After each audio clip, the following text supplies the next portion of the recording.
بسم اللہ الرحمن الرحیم۔ دستور ٹی وی کے ناظرین السلام علیکم۔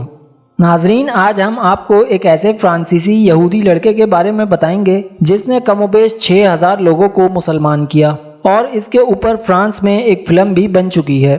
ویڈیو کو شروع کرنے سے پہلے آپ سے گزارش ہے کہ ویڈیو کو آخر تک لازمی دیکھیے گا تاکہ آپ اس مکمل معلومات سے مستفید ہو سکیں۔ ناظرین، یہ کہانی شروع ہوتی ہے آج سے تقریباً 70 سال پہلے فرانس کے شہر پیرس میں، جہاں شیخ ابراہیم نامی ایک بوڑھے شخص کی گروسری یعنی کریانے کی دکان تھی۔ یہ تمام علاقہ یہودی اور مسیحی آبادی کی اکثریت پر مشتمل تھا، لیکن چونکہ شیخ ابراہیم ایک انتہائی مہذب اور بااخلاق شخصیت کے مالک تھے، لہٰذا اکثر لوگ انہی سے سودا سلف خریدا کرتے تھے۔ شیخ ابراہیم کی دکان کے قریب ہی ایک گھر میں یہودی خاندان آباد تھا، جس میں جیٹ نام کا ایک 10 سال کا بچہ بھی شامل تھا۔ یہ بچہ جیٹ اکثر شیخ ابراہیم کی دکان پر سودا سلف خریدنے کے لیے آیا کرتا تھا۔ جیٹ جب بھی اس دکان پر سودا لینے کے لیے آتا، چپ چاپ ایک چاکلیٹ چرا لیتا۔ یہ سلسلہ کئی ماہ تک یوں ہی چلتا رہا۔ شیخ ابراہیم اگرچہ تمام صورتحال سے واقف تھے، لیکن انہوں نے کبھی بھی جیٹ کو روکا یا ٹوکا نہیں۔ پھر ایک دن یوں ہوا کہ جیٹ سودا لینے دکان پر آیا مگر چاکلیٹ چرانا بھول گیا۔ یہ منظر دیکھ کر شیخ ابراہیم نے اسے پیچھے سے آواز دی اور چاکلیٹ دیتے ہوئے کہا کہ تم یہ بھول گئے تھے۔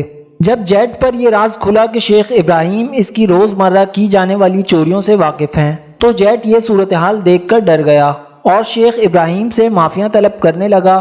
شیخ ابراہیم نے اس سے کہا کہ وہ اسے معاف کر دیں گے اور روزانہ ایک چاکلیٹ بھی دیں گے اگر وہ یہ عہد کرے کہ وہ آئندہ کبھی چوری نہیں کرے گا۔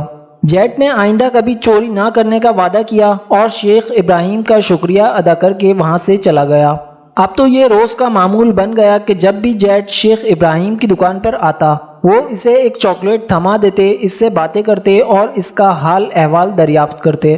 رفتہ رفتہ وہ شیخ سے بہت قریب ہوتا گیا۔ دن گزرتے گئے اور جیٹ ایک بچے سے ایک نوجوان میں تبدیل ہو گیا۔ جوان ہونے کے بعد جیٹ کو بھی وہ تمام مسائل اور پریشانیاں درپیش آنے لگیں جو عملی زندگی کی شروعات میں پیش آتی ہیں۔ جیٹ کو جب بھی کوئی مسئلہ درپیش ہوتا، وہ اس کا ذکر اپنے مخلص دوست شیخ ابراہیم سے کرتا۔ شیخ ابراہیم اپنے صندوق میں سے ایک مخصوص کتاب نکال کر لاتے اور اس کے کوئی سے بھی 2 صفحات کا مطالعہ کرتے۔ بعد ازاں وہ اس مطالعے کے ذریعے جیٹ کے مسئلے کا حل تلاش کر لیتے اور اسے بتا دیتے۔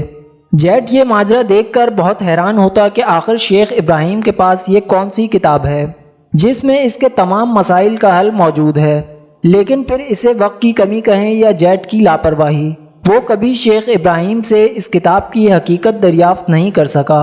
پھر ایک دن جب جیٹ شیخ ابراہیم سے ملنے ان کی دکان پر پہنچا تو اسے معلوم ہوا کہ شیخ کی طبیعت ناساز ہے اور وہ اسپتال میں زیر علاج ہیں۔ قبل اس کے کہ جیٹ ان سے ملنے جاتا، اسے شیخ ابراہیم کے اس دنیا سے ہی گزر جانے کی خبر ملی۔ جیٹ جب تعزیت کے لیے شیخ ابراہیم کے بیٹوں سے ملا تو ان میں سے ایک نے اسے روک لیا اور بتایا کہ ان کے والد نے مرنے سے قبل تمہارے لیے ایک تحفہ دیا تھا۔ پھر اس نے شیخ ابراہیم کا وہی مخصوص صندوق جس میں ان کی کتاب موجود تھی جیٹ کے حوالے کر دیا۔ جیٹ اس معجزاتی کتاب کو پڑھنے اور سمجھنے سے قاصر تھا، کیونکہ یہ عربی زبان میں تھی، جبکہ شیخ ابراہیم کے علاوہ اس کا کوئی بھی دوست احباب عربی نہیں جانتا تھا۔ کچھ عرصے کے بعد جیٹ تیونس سے تعلق رکھنے والے ایک مسلمان نوجوان سے ملا۔ جیٹ ان دنوں شدید دنیاوی مشکلات کا شکار تھا۔ جب اسے پتہ چلا کہ اس کے تیونسی دوست کو عربی آتی ہے تو وہ شیخ ابراہیم کی دی ہوئی مخصوص کتاب کو لے کر اس کے پاس گیا اور اسے کتاب کے 2 صفحات پڑھنے اور فرانسیسی زبان میں اس کا ترجمہ کرنے کی درخواست کی۔ جب اس کے دوست نے یہ کتاب پڑھ کر سنائی تو جیٹ کی آنکھوں سے آنسو بہنے لگے، کیونکہ اس کے مسئلے کا حل واقعی اس کتاب میں موجود تھا۔ جیٹ نے حیرانی سے تیونسی نوجوان سے پوچھا کہ آخر یہ کون سی کتاب ہے جو پچھلے کئی سالوں سے میرے تمام مسائل حل کرتی چلی آ رہی ہے۔ تیونس سے تعلق رکھنے والے نوجوان نے جیٹ کو بتایا کہ یہ کوئی عام کتاب نہیں، بلکہ یہ خدا کی بھیجی ہوئی کتاب ہے جو اس نے اپنے آخری نبی حضرت محمد صلی اللہ علیہ وسلم پر نازل فرمائی، تاکہ دنیا کے تمام انسان اس کتاب سے ہدایت اور رہنمائی حاصل کر سکیں، بالکل اسی طرح کہ جیسے تم کرتے ہو۔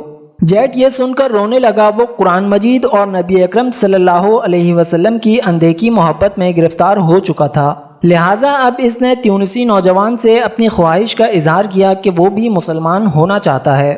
جیڈ کی خواہش پر تیونسی نوجوان نے اسے کلمہ طیبہ پڑھایا کہ اللہ کے سوا کوئی معبود نہیں اور محمد صلی اللہ علیہ وسلم اس کے بندے اور رسول ہیں۔ دین اسلام میں داخل ہونے کے بعد جیڈ نے جیڈ اللہ القرانی کا نام اختیار کیا۔ قرآن پاک نے اس کے قلب کو کچھ ایسا منور کیا کہ اس نے صرف 25 سال کی عمر میں اپنی تمام زندگی دین اسلام کی تبلیغ و اشاعت اور اس کی ترویج میں صرف کرنے کا تہیہ کر لیا۔ ابتدائی سالوں میں جیڈ فرانس اور یورپ کی مختلف شہروں میں ہی تبلیغ و اشاعت کی ذمہ داریاں انجام دیتا رہا، لیکن ایک دن شیخ ابراہیم کے دیے ہوئے قرآن پاک سے اسے ایک پرچی برآمد ہوئی جس میں شیخ ابراہیم کی آخری خواہش درج تھی۔ شیخ ابراہیم چاہتے تھے کہ وہ براعظم افریقہ کے دور دراز کے ممالک میں جا کر دعوت و تبلیغ کا کام سر انجام دیں۔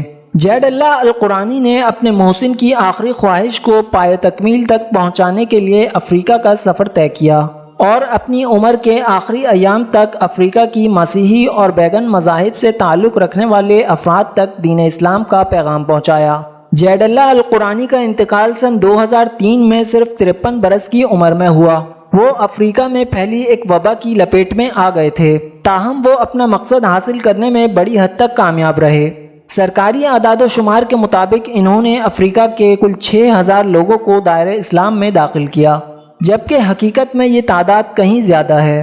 ناظرین، شیخ ابراہیم اور جیڈ اللہ القرانی کی اس خوبصورت تعلق پر فرانس میں ایک فلم بھی بن چکی ہے جس کا نام ہے منصور ابراہیم۔ ناظرین، یہ تھی آج کی ویڈیو۔ امید کرتے ہیں کہ آپ کو یہ ویڈیو پسند آئی ہوگی۔ مزید ایسی ویڈیوز کو دیکھنے کے لیے ہمارے چینل دستور ٹی وی کو ضرور سبسکرائب کریں۔